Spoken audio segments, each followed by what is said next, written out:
Hi friends, स्वागत है आपका हमारे यूट्यूब चैनल आयु मेडको में। आज की इस वीडियो में हम बात करेंगे जो जाड़ा लग के बुखार आता है यानी कि मलेरिया वाला बुखार। इसके अलावा जो वायरल बुखार हो जाता है उन्हें हम किन दवाइयों से सही कर सकते हैं। इसके अलावा जो हम दवाइयाँ यूज कर रहे हैं उनका क्या साइड इफ़ेक्ट हो सकता है। इन दवाइयों की लेने का सही डोज क्या है, सही खुराक क्या है। इसके अलावा किन साल के व्यक्ति इन्हें कैसे यूज कर सकते हैं, पूरा हम डिस्कस करेंगे अपनी इस वीडियो में। तो फ्रेंड्स स्टार्ट करते हैं अपनी हम वीडियो। अगर फ्रेंड्स हमको जाड़ा लग के बुखार आ रहा है यानी कि कपकपी आ रही है, बहुत ज़्यादा ठंड लग रही है, इतनी ठंड लग रही है कि हमको कंबल ओढ़ना पड़ रहा है, कंबल के साथ साथ कभी कभी रजाई भी ओढ़नी पड़ जाती है, मांसपेशियों में बहुत दर्द हो रहा है, सर दर्द कर रहा है, इसके साथ साथ जो हमारा टेम्परेचर है वो 98.6 डिग्री फ़ारेनहाइट से बढ़कर लगभग 103 डिग्री फ़ारेनहाइट हो गया है। तो फ्रेंड्स आप जान लीजिए कि आपको मलेरिया की दिक्कत है, मलेरिया की परेशानी है, आप एमपी पॉजिटिव हैं। तो फ्रेंड्स हम जान लेते हैं कि इसमें हमें दवाई क्या यूज करनी है जिससे हम प्रॉपरली ठीक हो सकें। तो फ्रेंड्स आप देख सकते हैं सबसे पहले हमने डोलो 500 यानी कि पैरासीटामॉल 500 mg की टैबलेट ली है, जो कि डोलो इसका ब्रांड नेम है। आप इस टैबलेट को अन्य ब्रांड नेम से भी ले सकते हैं, जैसे कैलपॉल 500 के नाम से क्रोसिन आती है, काफ़ी इसके ब्रांड नेम आते हैं, लेकिन इसमें जो इंग्रेडिएंट मिला हुआ होता है यानी कि पैरासीटामॉल 500 mg में मिला होना चाहिए।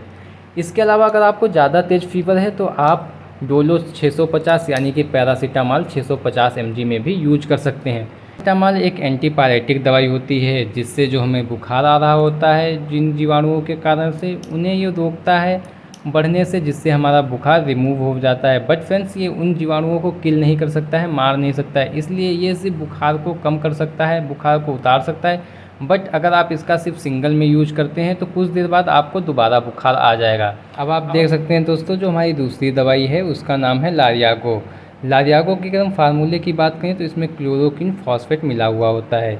ये लारियागो इसका ब्रांड नेम होता है। ये दूसरे ब्रांड नेम के नेम से भी अवेलेबल होती हैं हर मेडिकल स्टोर में, जैसे रिसोचिन के नाम से भी ये अवेलेबल होती है। अगर इसमें क्लोरोक्विन mg की बात करें यानी कि कितनी मात्रा में इसमें क्लोरोक्विन दवाई मिली होती है, तो आप देख सकते हैं फ्रेंड्स इसमें 250 mg में क्लोरोक्विन दवाई मिल रही होती है। अगर हम इसके यूज जान लें तो इसका यूज जो होता है वो मलेरिया के जो पैरासाइट्स होते हैं, जीवाणु होते हैं, उनको ये किल करता है, मारता है, जिससे जो हमें जाड़ा लग के बुखार आ रहा होता है, कपकपी दे रहा होता है, उसको ये रिमूव कर देता है उन जीवाणुओं को, जिससे जो जाड़ा लग के बुखार आता है वो कम हो जाता है धीरे धीरे। अब इसकी हम डोज जान लें कि हमें इसे लेना कैसे होता है। अगर फ्रेंड्स हमको बहुत ज़्यादा जाड़ा लग रहा है, इतना जाड़ा लग रहा है कि हमको रजाई ओढ़ने की ज़रूरत पड़ रही है, गर्मी में भी 2-2 3-3 कंबल हमको ओढ़ने पड़ रहे हैं गर्मी में, तो इसके लिए आपको 1 टैबलेट यानी कि 1 टैबलेट यूज करनी होती है। अगर आपको जाड़ा कम लग रहा है, हल्का सा जाड़ा लग रहा है, तो आप इस टैबलेट को आधी भी यूज कर सकते हैं, हाफ़ टैबलेट आप यूज कर सकते हैं। अगर हम इसकी डोज़ की बात करें यानी कि हम दिन में कितनी बार इसको ले सकते हैं, तो इसे आप दिन में सिर्फ 3 बार ले सकते हैं। अगर आप फुल यानी कि 1 टैबलेट लेते हैं तो आप दिन में 2 बार, अगर आप आधी टैबलेट यूज़ करते हैं तो दिन में 3 बार इस टैबलेट को यूज कर सकते हैं। एक गोली के 2 भाग कर लेने हैं, एक भाग अभी, फिर दोपहर में, फिर एक भाग जो होगा दूसरी टैबलेट का वो आप नाइट में, ऐसे आप इस टैबलेट को यूज कर सकते हैं। अगर आपको ज़्यादा दिक्कत है तो आप 1 टैबलेट सुबह और 1 टैबलेट रात को यूज कर सकते हैं। ये तो होगी इसकी डोज़। अब फ्रेंड जान लेते हैं हम इसके साइड इफ़ेक्ट क्या क्या हो सकते हैं। अगर आप इसको अधिक मात्रा में ले लेते हैं, ज़्यादा डोज ले लेते हैं, तो इससे क्या होता है, कभी कभी चक्कर महसूस होने लगते हैं, उलझन महसूस होती है, उलझन के साथ साथ बहुत गर्मी भी महसूस होने लगती है। ये इसके साइड इफ़ेक्ट होते हैं आमतौर पर। अब हम अपनी दूसरी दवाई की बात कर लें, दूसरी नहीं, अब हम तीसरी दवाई की बात करते हैं। तीसरे में आप देख सकते हैं हमारे पास प्रेडनिसोलोन है, जो कि ओमनाकार्टिल ब्रांड नेम से मिल जाती है। इसके अलावा ये मार्केट में वाइसलोन 10 के नाम से भी अवेलेबल है। ये प्रेडनिसोलोन इसका फार्मूला होता है। ये एक स्टेरॉयड दवा है, यानी कि अगर आप इस दवाई का इन सभी दवाइयों के मिक्सचर में इस टैबलेट का यूज करते हैं तो ये एक स्टेरॉयड होता है, इन सभी दवाइयों की क्षमता को बढ़ा देता है, काम करने की क्षमता जो होती है इन दवाइयों की अधिक हो जाती है। इसके साथ जो हमारा इम्यून सिस्टम होता है, शरीर का प्रतिरक्षा प्रणाली होती है, वो भी बढ़ जाती है। किसके अगेंस्ट, जो हमारे जीवाणु होते हैं उनको मारने के अगेंस्ट में। तो फ्रेंड्स इसके भी यूज़ हो गए। अब इसके साइड इफ़ेक्ट की बात कर लेते हैं। आमतौर पे इसका साइड इफ़ेक्ट बहुत ही कम होता है क्योंकि ये एंटी एलर्जिक दवाई होती है। बट अगर हम इसको ज़्यादा mg में यूज़ कर लेते हैं, ज़्यादा इसकी खुराक ले लेते हैं, तो कभी कभी हमारे शरीर में स्वेलिंग यानी कि सूजन महसूस होने लगती है।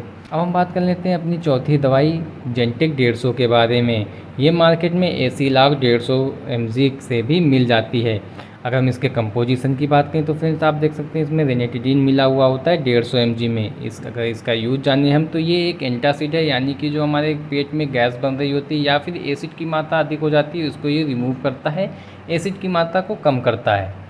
आमतौर पे इसका यूज जब होता है जब हम जैसे ज़्यादा दवाइयाँ खाते हैं तो इसके साथ ये डॉक्टर प्रिस्क्राइब करते हैं जिससे जो दवाइयों का साइड इफ़ेक्ट है वो कम हो जाए। इसके साथ साथ उन दवाइयों को खाने से जो हमारे पेट में कोई भी दिक्कत हो रही है जैसे गैस बन रही है, इसके अलावा जलन महसूस हो सकती है, उसको ये कम कर देता है। ये जो जेंटेक है इसका आमतौर पे इसीलिए यूज किया जाता है और ये डॉक्टरों द्वारा हर जब आप कोई भी दवाई लेंगे तो कोई ना कोई आपको एंटासिड प्रिस्क्राइब किया जाएगा। अब हम सबसे इम्पॉर्टेंट दवाई अपनी 5वीं दवाई के बारे में बात करते हैं, जो कि आप देख सकते हैं इसमें सिफेक्जिम और फ्लेक्सासिन है।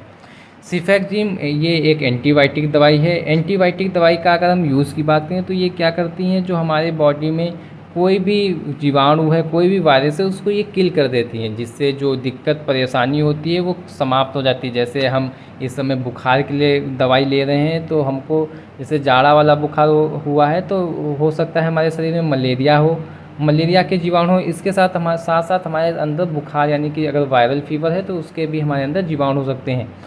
इसके जैसे हमने पैरासीटामॉल पहले बता चुके हैं, पैरासीटामॉल खाया कुछ देर के लिए बुखार उतरा, बाद में फिर हमको बुखार रिपीट हो जाता है, उतना ही बुखार आ जाता है, क्योंकि ये सिर्फ पैरासाइट को रोकता है, किल नहीं करता है ना मारता है। लेकिन अगर हम इसके साथ एंटीबायोटिक ले लेते हैं तो ये जो होता है पैरासाइट यानी कि जो जीवाणु होते हैं उनको ये मार देता है, जिससे हमें बार बार बुखार आने की समस्या चली जाती है।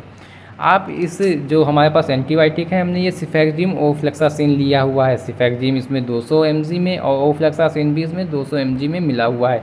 इसके अलावा अगर आपको कम बुखार की दिक्कत है तो आप सिफेक्जिम सिर्फ सिंगल एंटीबायोटिक ले सकते हैं। ये हमको जीफी या टैक्सिम ओ के ब्रांड नेम से मार्केट में अवेलेबल है। और जो ये ओफ्लेक्सासिन आप देख सकते हैं ये जेनफ्लॉक्स 200 mg के नाम से हमको मार्केट में मिल जाती है। इसके अलावा आप मॉक्सिकाइन सीवी का यूज भी कर सकते हैं एंटीबायोटिक, जिसमें एमॉक्सासिलिन और पोटेशियम क्लोराइड मिला हुआ होता है, जो कि बुखार में बहुत अच्छा काम करता है। बट हमने इसमें सिर्फ एक ही एंटीबायोटिक लिया है जो कि आमतौर पे सबसे ज़्यादा यूज होता है।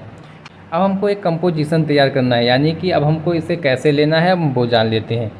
अगर हमको जाड़ा लग के बुखार आ रहा है, इसके साथ साथ अगर हमको वायरल फीवर है, बुखार बार बार चढ़ उतर रहा है, तो हमको क्या करना है, अब सबकी एक एक गोली ले लेनी है। अगर आपको ज़्यादा जाड़ा लग रहा है तो इसकी एक गोली लेनी है लारियागो की, अगर कम जाड़ा लग रहा है तो आपको आधी गोली लेनी है। आप सब की एक एक मिला के हमको खाना खाने के बाद ये खुराक एक ले लेनी है। उसके बाद अगर आप देखेंगे कि हमको लगभग आधे घंटे के बाद रिलैक्स यानी कि आराम मिलना शुरू हो जाएगा। अगर आपको दोबारा भी दिक्कत महसूस होती है तो इसको आप दिन में 3 बार ऐसे ले सकते हैं, सुबह, फिर दोपहर में, फिर रात को। अगर आपको कम दिक्कत है, बढ़िया आराम मिल रहा है तो आपको इसको 2 ही बार यूज करें दवाई को, सुबह और शाम। ये तो हो गई इसके डोज के बारे में। इसके अलावा जो हम ये जानकारी दे रहे हैं ये आपको एजुकेशन पर्पज़ से दे रहे हैं। अगर आप इन दवाइयों का यूज करें तो ज़रूर अपने जो नज़दीकी डॉक्टर हैं, प्रैक्टिशनर हैं, उनसे एक बार सलाह ज़रूर ले लें।